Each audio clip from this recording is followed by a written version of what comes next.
Hey everyone, let's talk about something really important happening right now in Zimbabwe. Just days before the Southern African Development Community, or SADC summit, the Zimbabwean government has ramped up its crackdown on political activists, and it's causing a global outcry. So what's going on? Recently, Zimbabwean police have arrested numerous activists, including high-profile figures like Namatai Kwekweza. These arrests are happening right before the SADC summit, which Zimbabwe is hosting. It seems like the government is trying to silence any dissent before the big event. Over 70 members of the main opposition party, the Citizens Coalition for Change, were detained in June. This list even includes a nursing mother and a minor. Think about that for a second, a mother and a child. These detentions often exceed legal limits, highlighting a concerning disregard for human rights. Now, President Emerson Mnangagwa, who took over after Robert Mugabe, claims these arrests are necessary to maintain order. But critics argue that this is just another move to squash opposition and peaceful protests. And they might have a point. The timing is pretty suspicious, right? International reaction has been swift. Amnesty International and the Kofi Annan Foundation have condemned the arrests, calling them a clear violation of fundamental human rights. They're urging for the immediate release of all detained activists.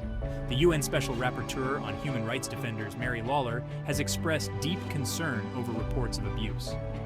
Lawler emphasized that peaceful assembly and freedom of expression are fundamental rights that must be protected. The international community is calling for an independent investigation into these arrests and allegations of torture. Yes, torture. Several activists have appeared in court with visible injuries, claiming they were tortured while in custody. Human rights lawyers have condemned these alleged abuses, demanding accountability and justice. However, the Zimbabwean government denies these allegations. Home Affairs Minister Kazembe insists that all arrests were lawful and that the government is committed to upholding the law. But they haven't addressed the specific torture claims or provided evidence to back up their assertions. The UN Human Rights Office has also weighed in, expressing concern over the arrests, harassment, and intimidation of activists. They're calling for the immediate release of all those arbitrarily detained and for the protection of civic space. As the SADC summit approaches, all eyes are on Zimbabwe. This is a critical moment for the government to show its commitment to democratic principles and the rule of law. The international community is watching closely, urging Zimbabwe to engage in dialogue and address the serious concerns raised.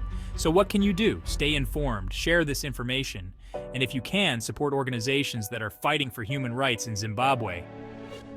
Awareness is the first step towards change. Thanks for tuning in, and let's keep the conversation going.